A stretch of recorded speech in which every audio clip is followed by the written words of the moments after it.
Praise the Lord. सभी को जय मसीह की। परमेश्वर का धन्यवाद करते हैं आज के इस दिन के लिए जो परमेश्वर ने इस नए साल में पहले हफ्ते में होने दिया कि हम सब फिर एक बार एक संगति में इकट्ठा हुए हैं। और ये मेरे और आपके जीवन के लिए बहुत ही भाग्यशाली समय है जब हम इस नए साल में आते हैं और फिर से एक बार परमेश्वर की संगति में उपस्थित हो पाते हैं। परमेश्वर ने रोज़ ही हमें जिंदा रखा, अच्छी तरह रखा, अच्छा खाने पीने को दिया, हर एक मुसीबत और हर एक परेशानी से उसने हमें बचाया। बीते सालों में परमेश्वर ने हमको बहुत बड़ी बड़ी मुसीबतों और परेशानियों से बचा के रखा। और जब हम पीछे की बातों को सोचते हैं तो सच में बहुत ही दुखदाई हैं वो बातें जब हम याद करते हैं। और आज के समय को भी जब हम देखते हैं तो वो भी बहुत ही खराब और भयभीत कर देने वाला समय है। जबकि पूरे विश्व में हम देख रहे हैं कि किस तरीके की खबर है, किस तरीके का पूरे समय समाचार कोरोना नाम से फैल रहा है। और उस समय में मैं और आप जीवित पाए जाते हैं। ये एक परमेश्वर का मेरे और आपके जीवन में बहुत बड़ा वरदान है। ये गिफ्ट है मेरे और आपके लिए कि परमेश्वर ने मुझे और आपको जिंदों की ज़मीन पे रखा है। ऐसे बहुत सारे लोग हैं जो इस नए साल में प्रवेश नहीं कर पाए और पे बनी हुई है। परमेश्वर का धन्यवाद करते हैं इस खूबसूरत जीवन के लिए और इस समय के लिए कि परमेश्वर ने मुझे और आपको संभाल के रखा है, मुझे और आपको परिवारों के साथ संभाल के रखा है।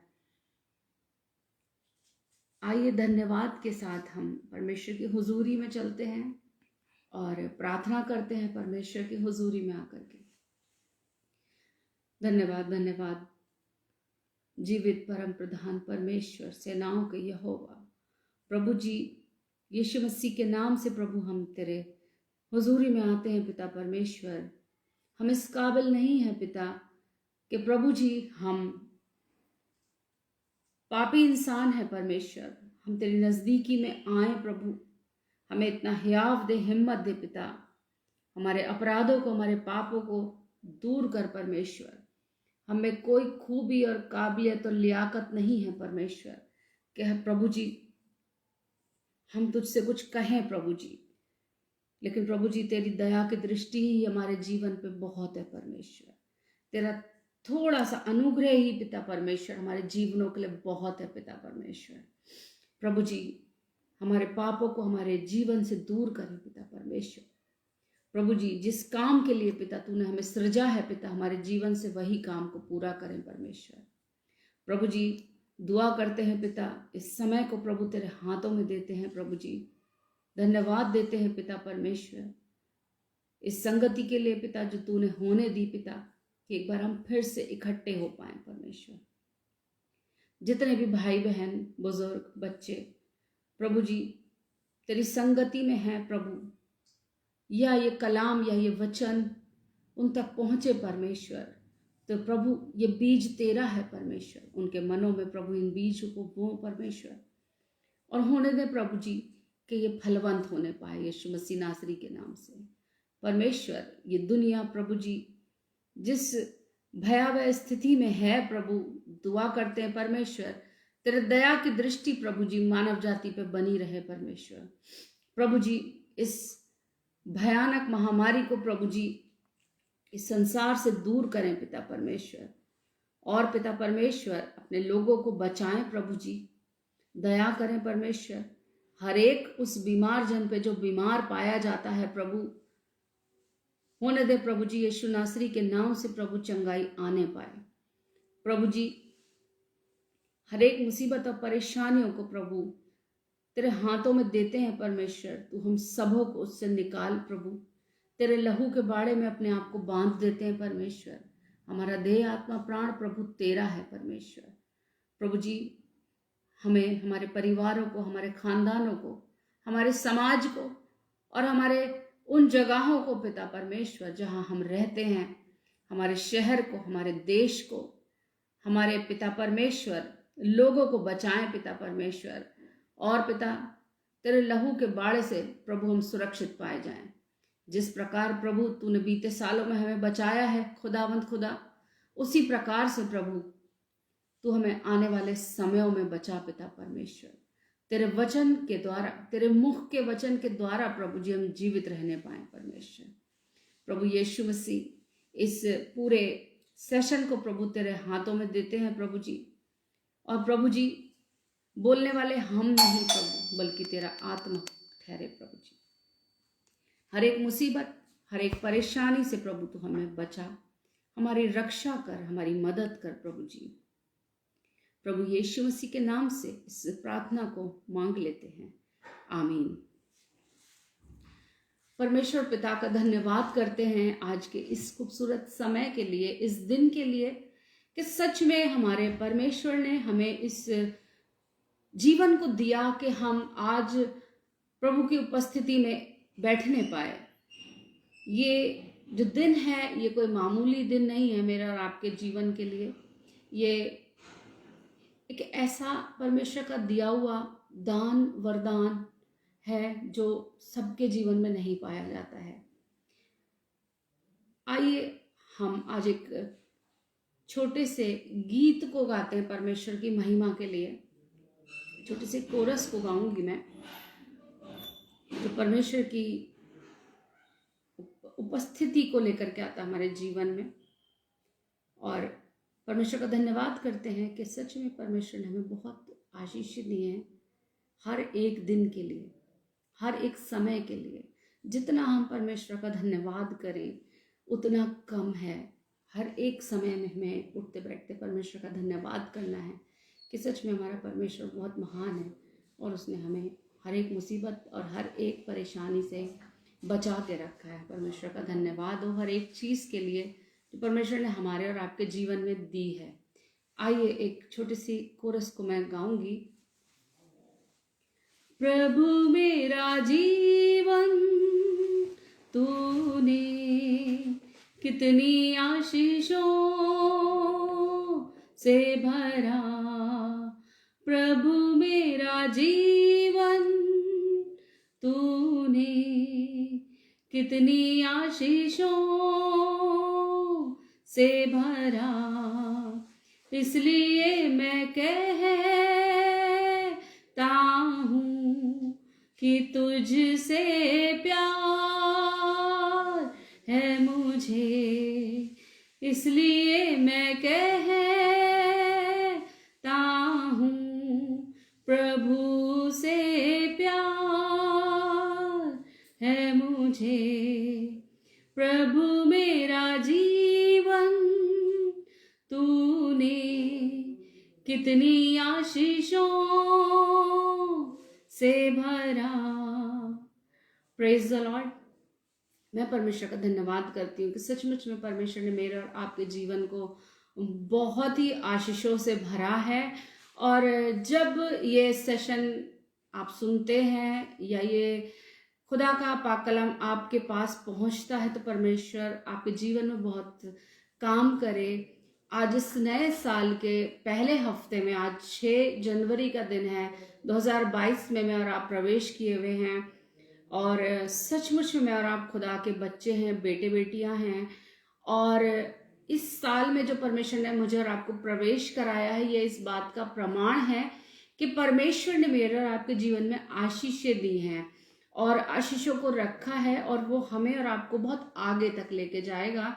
खुदा का पाक कलाम बताता है कि जैसे मैं तुम्हारे बचपन में था वैसे ही मैं तुम्हें बुढ़ापे तक लिए फिरता रहूंगा। ये खुदा का वचन है। और आइए पाक कलाम में से हम कुछ चीजों को देखते हैं।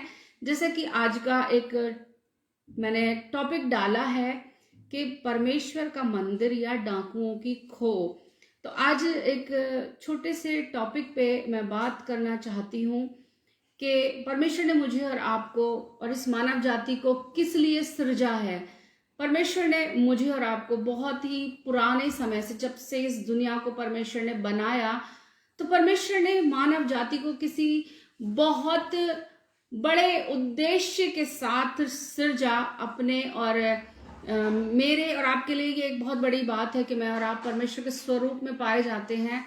और परमेश्वर ने क्यों सृजा ये मैं और आप अच्छी तरह जानते हैं, इसलिए सृजा। हालांकि परमेश्वर कुछ भी बना सकता था, उसने बहुत कुछ बनाया, उसके मुख के कहने से बन गया सब कुछ। प्रकाश हो गया, जमीन बन गई, आसमान बन गया, पानी अलग हो गया, बहुत कुछ हो गया। लेकिन परमेश्वर ने इंसान को क्यों बनाया? तो इंसान को बनाने का क्या ऐसा मतलब था? परमेश्वर का एक मकसद था कि परमेश्वर ने मानव जाति को इसलिए बनाया ताकि मैं और आप परमेश्वर की पनाहगाह में रहें और परमेश्वर की हमदो सताइश करते रहें। परमेश्वर ने मुझे और आपको अपनी महिमा के लिए सृजा है, किसी और काम के लिए इस पृथ्वी पर परमेश्वर ने मुझे और आपको नहीं भेजा है। और आज इसी बात पे मैं छोटा सा एक टॉपिक शेयर करना चाहूंगी। पुराने नियम में जब मैं और आप बाइबल को पढ़ते हैं तो मैं और आप देखते हैं कि परमेश्वर अब्राहम के साथ था, परमेश्वर आदम के भी साथ था, परमेश्वर अब्राहम के साथ साथ रहा, परमेश्वर मूसा के साथ साथ चला, और परमेश्वर की उपस्थिति उन सबों के साथ रहती थी, चला करती थी। और परमेश्वर की उपस्थिति आग के रूप में, बादल के रूप में, छाया के रूप में उनके साथ में रहा करती थी। परमेश्वर की उपस्थिति उस मन्ना के रूप में आसमान से उन लोगों के लिए गिरा करती थी और उनके पेट भरा करते थे। परमेश्वर ने उनको हर उस चीज को मुहैया कराया जो वो चाहते थे। परमेश्वर ने पिछले बीते समयों में उन लोगों के साथ में बहुत कुछ ऐसा किया जो हम और आप कल्पनाएं नहीं कर सकते। परमेश्वर ने उनके लिए सब कुछ करके दिखाया जो कि असंभव था। और ये एक बहुत बड़ी बात है, जब मूसा तक का समय आया तब परमेश्वर के लिए मूसा ने एक तंबू बनाया। परमेश्वर के निर्देश के अनुसार परमेश्वर की उपस्थिति फिर उस तंबू में आ गई।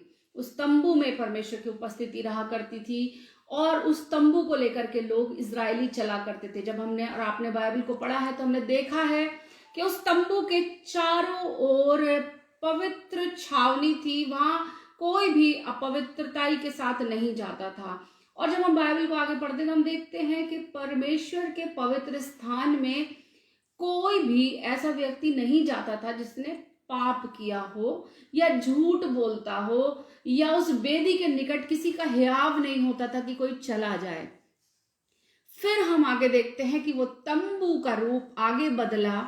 दाऊद के समय दाऊद के बेटे सुलेमान ने फिर उस तंबू को एक मंदिर के रूप में बदला। परमेश्वर के आदेश के अनुसार परमेश्वर ने चाहा कि अब वो मेरे नाम का एक मंदिर बनाए। तो सुलेमान ने क्या किया आप सभी जानते हैं, मुझे बहुत इसको बताने की जरूरत नहीं है कि उस तंबू को जो मूसा के समय बना था, सुलेमान के समय आते आते फिर वो एक बहुत बड़े मंदिर के रूप में परमेश्वर ने उसको बनवाया और लोग उसमें आकर के प्रार्थना किया करते थे।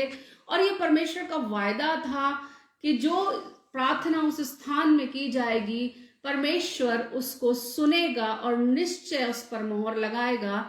और उसके बाद जब नया नियम आता है, जब यीशु मसीह का समय आता है, तब हम देखते हैं कि वो मंदिर कहाँ चला गया। वो मंदिर जो कि पवित्र स्थान था, जो याजकों का स्थान था, जहां पर पवित्र प्रार्थनाएं की जाती थी, पवित्रताई के साथ लोग जाते थे, उस वेदी के सामने अपने आप के पापों को मानते थे, अंगीकार करते थे। फिर वो आते आते कहाँ तब्दील हो गया। जब नए नियम में हम आते हैं तो हम देखते हैं कि वो पवित्र मंदिर, जब यीशु मसीह एक दिन गए और उन्होंने देखा कि वो जो मंदिर है, जो पवित्र स्थान है, वो डाकुओं की खो बन गया है। और इसका प्रमाण हमको पुराने नियम में भी देखने को मिलता है। जब नए नियम में हम देखते हैं तो हम देखते हैं कि यीशु मसीह ने कहा लूका 19 उसकी 46 आयत में, और उसने कहा कि लिखा है मेरा घर प्रार्थना का घर होगा, परंतु तुमने तो उसको डाकुओं की खो बना दिया है। और ऐसा ही हम मत्ती 21 उसकी 13वीं आयत में देखते हैं, फिर से लिखा है कि उसने उनसे कहा कि मेरा घर प्रार्थना का घर कहलाएगा और तुमने तो उसको डाकुओं की खो बना दिया है। और सेम ऐसे ही एक वर्ड हम पुराने नियम में देखते हैं, यिर्मयाह 7 अध्याय और उसकी 11वीं आयत में, क्या ये भवन जो मेरा कहलाता है तुम्हारी दृष्टि में डाकुओं की खो हो गया है? अब परमेश्वर का भवन, परमेश्वर का तंबू, परमेश्वर का वेदी का स्थान डाकुओं की खो में कहां से बदल गया? इस बात पे हम थोड़ा सा चर्चा करेंगे कि परमेश्वर ने मूसा के समय से, आदम के समय से, अब्राहम के समय से परमेश्वर की उपस्थिति वहां से वहां तक तंबुओं में रही, उनके साथ रही, आग के रूप में रही, बादल के रूप में रही और बहुत सारे आश्चर्य कर्मों के द्वारा परमेश्वर ने अपनी उपस्थिति को दिखाया। स्वर्ग से आग बरसा दी, परमेश्वर की उपस्थिति उनके साथ थी।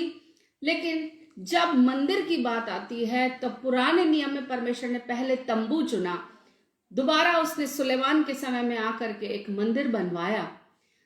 तीसरी बात, जब हम नए नियम में आते हैं तो हम देखते हैं कि परमेश्वर ने वो मंदिर जब देखा कि डाकुओं की खो बन गया है, तब परमेश्वर ने उस मंदिर का स्वरूप बदल दिया, परमेश्वर ने उस मंदिर को बदल दिया। परमेश्वर ने वो मंदिर बदलना चाहा कि ये मंदिर जो ईंट, पत्थर, सोने, चांदी और बेदी जिसमें बनी हुई हैं, लोग जाके वहां पर प्रार्थना करते हैं। फिर परमेश्वर ने क्या किया? परमेश्वर वापस उसी स्थान पे वहीं चला गया जहां से उसने इंसान को मिट्टी से लेके बनाया था। परमेश्वर फिर वही उस मेहनत पे गया जहां परमेश्वर ने सब कुछ तो बोल के बनाया था, लेकिन सिर्फ एक मनुष्य बनाने के लिए, एक आदम को बनाने के लिए परमेश्वर ने अपने सिंहासन को छोड़ा, मिट्टी को उठाया और उसने मेहनत करके उठ के अपने स्थान को छोड़ के अपने हाथों की कारीगरी से मुझे और आपको बनाया। अब फिर वही मंदिर की बात आती तो परमेश्वर ने तंबू भी छोड़ा और वह स्थान भी छोड़ा। अब परमेश्वर फिर उसी चीज पर आ गया जिसने उसे बहुत प्यार से बनाया था, यानी कि मैं और आप, जिसका कि वर्णन हम 1 कुरिन्थियों 3 की 16 आयत में पढ़ते हैं। और परमेश्वर मुझे और आपको याद दिलाता है कि क्या तुम नहीं जानते कि तुम्हारा शरीर पवित्र आत्मा का मंदिर है और परमेश्वर का आत्मा तुम्हारे अंदर वास करता है। यहां पर परमेश्वर मुझे और आपको याद दिलाता है कि क्या तुम नहीं जानते, यानी कि मैं और आप भूल गए हैं, मैं और आप भूल चुके हैं, इस बात को भुला चुके हैं, या हम बार बार इस चीज को हमें याद दिलाना पड़ता है परमेश्वर को कि तुमने उसे डाकुओं की खो बना दिया है। मेरा घर तो प्रार्थना का घर होगा, यानी कि मैं और आप, मेरा और आपका जो शरीर है, मेरा और आपका जो दिल है, मैंने और आपने मिलकर के उसको डाकुओं की खो बना दिया है। इसलिए बार बार परमेश्वर आकर के मुझे और आपको बताता है कि क्या तुम नहीं जानते कि तुम्हारा शरीर पवित्र आत्मा का मंदिर है और परमेश्वर का आत्मा तुम्हारे अंदर वास करता है। यदि कोई भी कुछ भी आ जाता है, इसमें कुछ भी पवित्र आत्मा के मंदिर को, परमेश्वर के मंदिर को यदि नाश करेगा तो परमेश्वर उसको नाश कर देगा। परमेश्वर का मंदिर पवित्र है और वो तुम हो। ये परमेश्वर का वचन हमारे लिए बताता है कि पवित्र आत्मा का मंदिर मैं और आप हैं।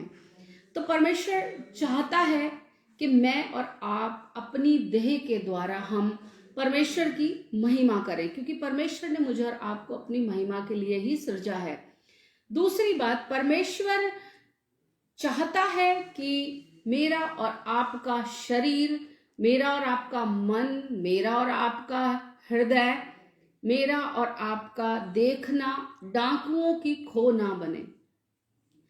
डाकुओं की खो का मतलब एक डाकू के विषय में नहीं लिखा है बाइबल में, लिखा है डाकुओं की खो बना दिया तुमने। मेरा तो जो घर है, जो मेरा जो प्रार्थना का घर है, वो मुझे और आपको परमेश्वर ने अपना मंदिर बनाया है। और परमेश्वर नहीं चाहता कि मैं अपने शरीर को, अपने मन को, अपनी आंखों को, अपने शरीर के कामों के द्वारा इस देह को मैं डाकुओं की खो ना बनाऊं। तो जब हम देखते हैं कि डाकू का काम क्या है, डाकुओं का, चोरों का काम क्या होता है, तो ये सीधे स्पष्ट रूप से इंडिकेट करता है शैतान की तरफ कि परमेश्वर उसको शैतान के कामों को वर्णन कर रहा है यहाँ पर। तो जो डाकुओं की खो है, हम जानते हैं डाकू कैसे होते हैं। डाकू बहुत खतरनाक प्रवृत्ति के होते हैं। वो इंसान के, नॉर्मल व्यक्ति जैसे नेचर के नहीं होते हैं। वो किसी के प्रति संवेदना नहीं रखते हैं, जैसा कि शैतान, वो एक नॉर्मल प्रवृत्ति का नहीं होता है। शैतान नॉर्मल नेचर का नहीं होता है, वो किसी के प्रति संवेदना नहीं रखता। सेम डाकू जैसा शैतान प्रेम नहीं करता है, डाकू भी किसी से प्रेम नहीं करते हैं। डाकू किसी से लगाव नहीं रखते हैं, शैतान भी किसी से लगाव नहीं रखता। अगर डाकू किसी से प्रेम रखते, लगाव रखते, संवेदना रखते, तो शायद वो इस तरीके के घृणित काम नहीं करते। सेम डाकू और शैतान के जो काम हैं वो एक समान ही हैं, इसीलिए परमेश्वर ने उसका उदाहरण दिया है। तो बिल्कुल वैसे ही जैसे शैतान के मन में किसी के प्रति दया, प्रेम, संवेदना और सहनशीलता नहीं होती है, किसी के प्रति लगाव नहीं है, झुकाव नहीं है। डाकू का काम क्या है, बाइबल बताती है डाकू और चोर के विषय में कि डाकू जो है किस प्रकार के होते हैं। लूटना, धोखा देना, जान लेना, छल कपट से किसी का माल अपना बना लेना। बिल्कुल शैतान का भी यही काम है। शैतान क्या करता है, मुझे और आपको आत्मिक रूप से लूटता है, जो कि हमें ऐसी आंखों से दिखाई नहीं देता। शैतान मुझे और आपको धोखा देता है, वो जाल में फंसाता है, फर्क तरीके से जान लेता है मेरी और आपकी। जान लेने का मतलब ये नहीं कि शैतान मुझे और आपको चाकू से मार रहा है। मुझे और आपको शैतान आत्मिक रूप से मारता है, जहां पर मैं और आप घायल होते हैं, मरते हैं, और मैं और आप परमेश्वर के पवित्र स्थान को ग्रहण नहीं कर पाते, यानी कि हमारे और आपके स्वर्ग जाने के रास्ते को बंद कर देता है। इस प्रकार से मेरे और आपकी जान लेता है। शैतान मेरे और आपके साथ छल कपट करता है। वो हमें एक बहुत नया सा वर्ल्ड दिखाता है, बहुत सारे लालच देता है, बहुत सारी चीजें हमें अलग अलग दिखाता है। कभी मोबाइल के थ्रू, कभी किसी बातों के थ्रू, कभी लड़के लड़कियों के थ्रू, कभी किसी गंदी बातों के थ्रू। तो कभी शैतान हमें छल कपट की वजह से, किसी बात से, किसी पैसे के लालच से, किसी भी बात से शैतान क्या करता है, हमें स्वर्ग जाने के हमारे रास्तों को बंद करता है। शैतान का काम ये है कि वो मुझे और आपको परमेश्वर के रास्ते पे चलने से रोके, जैसे कि डाकू करते हैं। सेम वैसे ही शैतान का भी नेचर है, एक समान है। बाइबल में लिखा है कि चोर जो है चोरी करने के लिए और घात करने के लिए आता है। चोर इसीलिए आता है कि वो चोरी करे, डाकू भी इसीलिए आता है कि वो डकैती डाले और जरूरत पड़ने पे वो मार भी देता है। सेम ऐसे घात करने आता है और चोरी करने आता है। तो चोर और डाकू एक ही होते हैं, और मुझे और आपको मालूम है कि वो क्या करते हैं, मेरे सामान का और जान का नुकसान करते हैं। सामान तो चोरी करते ही करते हैं, मेरे और आपके आत्मिक जीवन को तो नाश करते ही करते हैं, साथ में हमारे जीवन में कुछ भी ऐसा नहीं छोड़ते हैं कि हम आगे जा करके उस अनंत काल के जीवन में वास करें।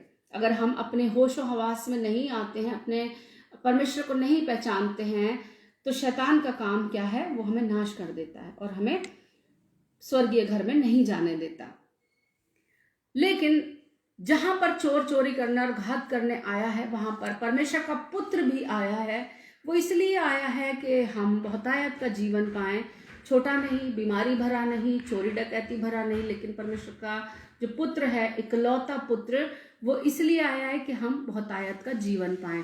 अभी जब बड़ा दिन था तो हम देख रहे थे लोग बहुत सारी ग्रीटिंग्स दे रहे थे एक दूसरे को, merry Christmas, merry Christmas, merry Christmas. बहुत अच्छी बात है बोलना, परमेश्वर के पुत्र का जन्मदिन है। मैंने मैसेज दिया कि सचमुच में पहला यूहन्ना 3:16 आयत, परमेश्वर ने जगत से ऐसा प्रेम रखा कि उसने अपना इकलौता पुत्र दे दिया, ताकि जो कोई उस पर विश्वास लाए वो नाश ना हो परंतु अनंत जीवन पाए। ये एक गोल्डन बाइबल वर्स के रूप में मुझे याद रहती है हमेशा, जो कि मैं ईस्टर पर भी पोस्ट करती हूँ और मैं क्रिसमस पर भी यही पोस्ट करती हूँ, क्योंकि सचमुच में हम एक दिन तो मैरी क्रिसमस बोल लेंगे, एक दिन तो हैप्पी न्यू ईयर बोल देंगे, लेकिन बाकी दिनों का क्या होगा?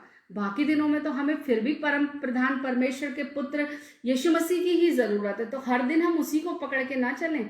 सचमुच में परमेश्वर का पुत्र इसलिए आया कि हम बहुत आयत का जीवन पाएं, और वो मेरे एक के लिए नहीं आया, वो पूरे जगत के लिए आया, ताकि जो भी कोई उस पर विश्वास करे वो नाश ना हो बल्कि अनंत का जीवन पाए। और हम देख रहे हैं, जब ये टॉपिक पे हम बात करते हैं कि शैतान हमारे जीवन में किस प्रकार से काम करता है, तो हम देखना ज़रूरी है कि सचमुच में छीना झपटी, चोरी चकारी, जीवन को नाश करना और हमारे जीवन पे बुरी छाप छोड़ना, ऐसे शैतान के और डाकू के या चोर के एक सारे काम हैं। जैसे कि हमारे शरीर के द्वारा पाप करवाता है। हमारे शरीर के द्वारा पाप कराने में बहुत सारी बातें आती हैं, जो देह परमेश्वर के द्वारा हमें दी गई है, जिसका आत्मा मेरे और आपके अंदर वास करता है। उसी शरीर के द्वारा, जिस शरीर को परमेश्वर ने पवित्र आत्मा का मंदिर बोला है, उसी शरीर के द्वारा हम क्या करते हैं? झूठ बोलते हैं। जबकि झूठ के विषय में लिखा है बाइबल में साफ कि जो झूठ है वो शैतान की ओर से है, और शैतान जो है झूठ का पिता है। यानी कि जो भी व्यक्ति झूठ बोलता है, आप आसानी से इस चीज को समझ सकते हैं कि झूठ परमेश्वर की ओर से नहीं है, झूठ शैतान की ओर से। अगर कोई व्यक्ति झूठ बोलता है तो झूठ का जो पिता है वो शैतान है, ऐसा बाइबल में लिखा है। यानी कि जो व्यक्ति झूठ बोलता है वो पिता उसका शैतान है, झूठ का पिता शैतान है। व्यभिचार के विषय में बहुत कुछ लिखा है। हमारे शरीर के द्वारा शैतान व्यभिचार करवाता है, गंदी बातों को करवाता है। और व्यभिचार एक ऐसा पाप है जो व्यक्ति या मनुष्य अपनी ही देह के विरोध में करता है, और व्यभिचार का पाप बहुत बड़ा होता है। तो हमारा शरीर परमेश्वर ने अपने अच्छे कामों के लिए बनाया है। मैं और आप उसको वैश्या के अंग ना बनाए, व्यभिचार में ना पड़े, क्योंकि व्यभिचार एक बहुत ही घिनौना पाप है।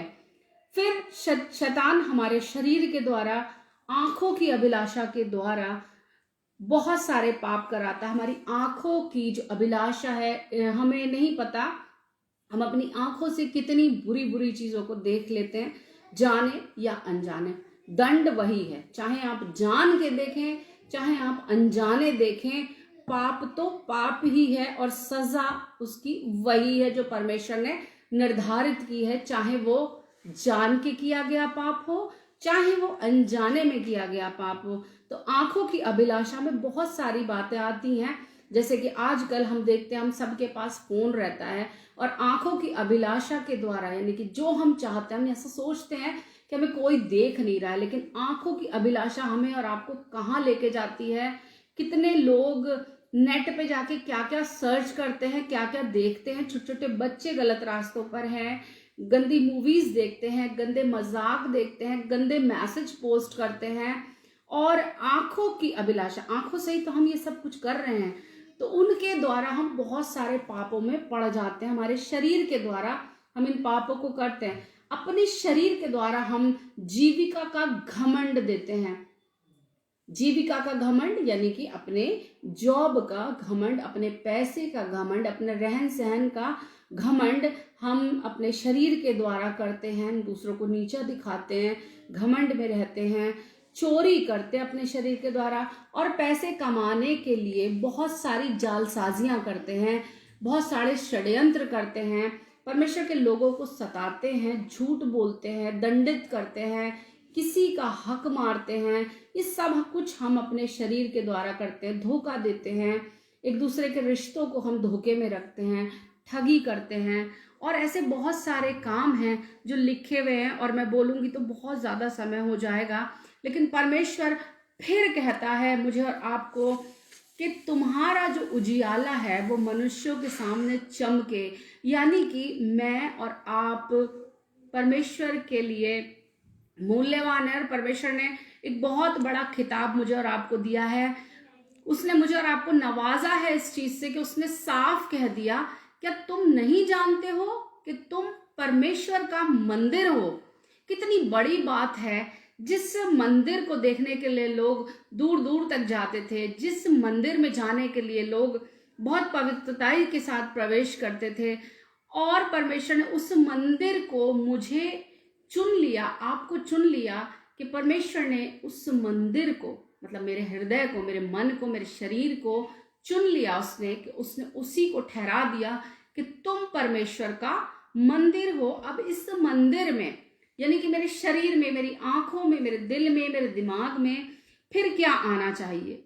अगर परमेश्वर ने मुझे नियुक्त किया, मुझे ठहरा दिया, उसने मोहर लगा दी कि मैं परमेश्वर का मंदिर हूं, तो मुझे बनना भी वैसा ही चाहिए, मुझे रहना भी वैसा ही चाहिए।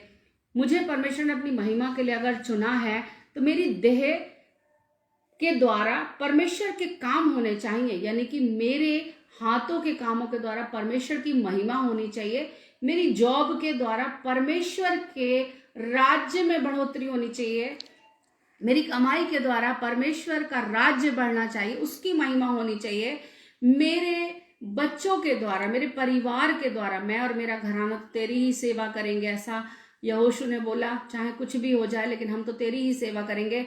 तो मेरे परिवार के द्वारा, मेरे बच्चों के द्वारा परमेश्वर की महिमा होनी चाहिए, क्योंकि ये शरीर परमेश्वर ने, ये परिवार, ये घर, ये जीवन परमेश्वर ने अपनी महिमा के लिए दिया है, उसने किसी फालतू काम के लिए नहीं दिया है।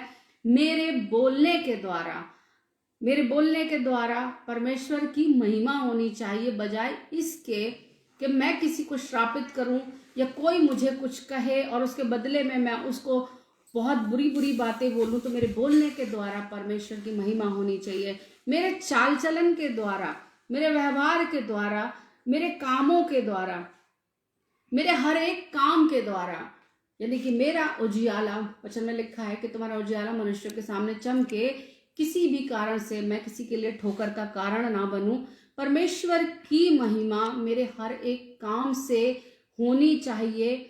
और बाइबल का वचन बताता है कि तुम अपने नहीं हो, तुम दाम दे करके मोल ले लिए गए हो। जब हम अपने हैं ही नहीं, हमें तो खरीद लिया गया है उस मेमने के बहुमूल्य लहू से, तो हम अपनी जिद क्यों पूरी करते हैं? हम जब अपने हैं ही नहीं, ये तो सिर्फ एक परदेश है कि परमेश्वर ने मुझे और आपको बना के इस पृथ्वी पर भेजा है अपनी महिमा के लिए, और कुछ समय के बाद परमेश्वर के राज्य में मुझे और आपको वापस जाना है। परमेश्वर ने तैयार किया है कि हम और आप परमेश्वर के राज्य में, उसकी बादशाहत में शामिल हों। तो मैं और आप फिर क्यों इसको डाकुओं की खो बनाने पे तुले रहते हैं? अयूब बोलता है कि परमेश्वर की आत्मा के द्वारा मुझे जीवन मिलता है, परमेश्वर की आत्मा ने मुझे बनाया है, तो फिर मैं क्यों झूठ, फरेब, बुरी बातों में और दुनियावी बातों में और सांसारिक बातों में लिप्त रहूं? आज के समय में ये बहुत बड़ी बात है कि मैं और आप परमेश्वर के वचन को पढ़ें और उस पर चले, क्योंकि संसार का जो भ्रम है या घमंड है वो मेरे और आपके जीवन पे इस कदर हावी है कि मैं और आप परमेश्वर की ओर फिरना नहीं चाहते, मैं और आप परमेश्वर की ओर जाना नहीं चाहते। बहुत सारी बातें मुझे और आपको परमेश्वर के पास जाने से रोकती हैं, उस मंदिर को पवित्र करने, परमेश्वर की उस वेदी को जो परमेश्वर ने मुझे और आपको तैयार किया है, एक धधकती हुई आग के समान इसको निरंतर जला के रखना है कि ये आग धीमी ना पड़े। परमेश्वर के प्रति जो प्रेम मेरे और आपके हृदय में उसने रखा है वो धीमा ना पड़े, और मेरा और आपका शरीर, मेरा और आपका आत्मा, मेरा और आपका प्राण किसी भी प्रकार से डाकुओं की खो ना बनने पाए। मैं परमेश्वर का धन्यवाद करती कि परमेश्वर ने इस वचन के द्वारा मुझे समझाया कि सचमुच में उसका जो प्रार्थना का घर है वो डाकुओं की खो ना बनने पाए।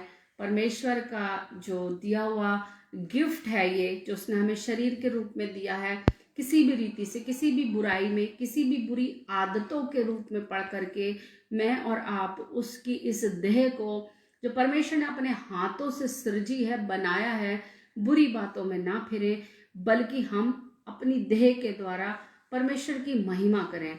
परमेश्वर का धन्यवाद करती हूँ। आइए हम लोग प्रार्थना करते हैं। परमेश्वर आपको इस वचन के द्वारा बहुत सी आशीषें दे। आइए प्रार्थना करें। धन्यवाद परमेश्वर, धन्यवाद करते हैं प्रभु इस सुंदर शाम के लिए परमेश्वर, और इस वचन के लिए परमेश्वर कि सचमुच में परमेश्वर तूने ये वचन हमें दिया कि हमारा शरीर प्रभु जी तेरी दी हुई पिता परमेश्वर अमानत है प्रभु, एक वरदान है परमेश्वर जो तूने अद्भुत रीति से रचा है परमेश्वर। जब हम माँ के गर्भ में थे हमारा तत्व बेडौल था प्रभु, हमारी हड्डियां नहीं बनी थी प्रभु, तूने उस तत्व को देखा है प्रभु, तूने माँ के गर्भ से हमें रचा है, तूने चुन लिया पिता परमेश्वर, और प्रभु इस संसार में लेकर के आया पिता परमेश्वर। तेरी अद्भुत कारीगरी पिता परमेश्वर जो तूने हमें बनाया प्रभु जी, तेरा धन्यवाद करते हैं प्रभु। तूने हर एक मुसीबत और परेशानियों से हम सबों को बचा के रखा पिता परमेश्वर। दुआ करते हैं आने वाले समयों में पिता परमेश्वर हमारा देह आत्मा प्राण प्रभु तुझ में बना रहे, अपने प्रभु लहू में प्रभु हम सबको छिपा। मुसीबत परेशानी महामारियों से हमें, हमारे परिवार को, हमारे बच्चों को, हमारी कलीसियाओं को, हमारे शहर को, हमारे घर के चारों ओर, हमारे आस पड़ोसी पिता परमेश्वर, हमसे जुड़ा हर एक व्यक्ति पिता परमेश्वर उन सारी भलाइयों को देखने पाए पिता परमेश्वर जो तूने पिता परमेश्वर आशीषों के रूप में रखी हैं। पिता अपने देश के लिए दुआ करते हैं प्रभु जी, इस महामारी से बचाएं पिता, पूरे संसार को बचाएं पिता परमेश्वर। प्रभु यीशु मसीह हम सब पर दया करें पिता, हमारे शरीरों को प्रभु अपने लिए इस्तेमाल करें पिता, किसी भी गलत बात में प्रभु जी हम पिता परमेश्वर इन्वॉल्व ना होने पाए प्रभु जी। हमारे मन को प्रभु नया करें, हमारे हृदय पिता परमेश्वर पत्थर के हटा के मांस का हृदय दे पिता परमेश्वर। हमारे चाल चलन को प्रभु जी अपने अनुसार चलाएं, हमारा जीवन प्रभु जी तुझ में बना रहे, हमारे पिता परिवार तुझ में बने रहें, तुझ में जड़ पकड़ते जाएं पिता परमेश्वर। प्रभु जी हमारे पापों को, हमारे अपराधों को प्रभु जी क्षमा करें प्रभु। हर एक व्यभिचार की बुरी आदतों को, झूठ को, चोरी को, फरेब को, यदि किसी में ये आदतें पाई जाती हैं प्रभु तो उन सब से प्रभु छुटकारा दें, इन बंधनों को तोड़े यीशु मसीह के नाम से। परमेश्वर इस प्रार्थना को पिता परमेश्वर तेरे पवित्र पुत्र यीशु मसीह के नाम से मांगते हैं, आमीन। Praise the Lord. परमेश्वर का धन्यवाद हो इस वचन के लिए। परमेश्वर आप सभी को बहुत सारी आशीष दे। Praise the Lord.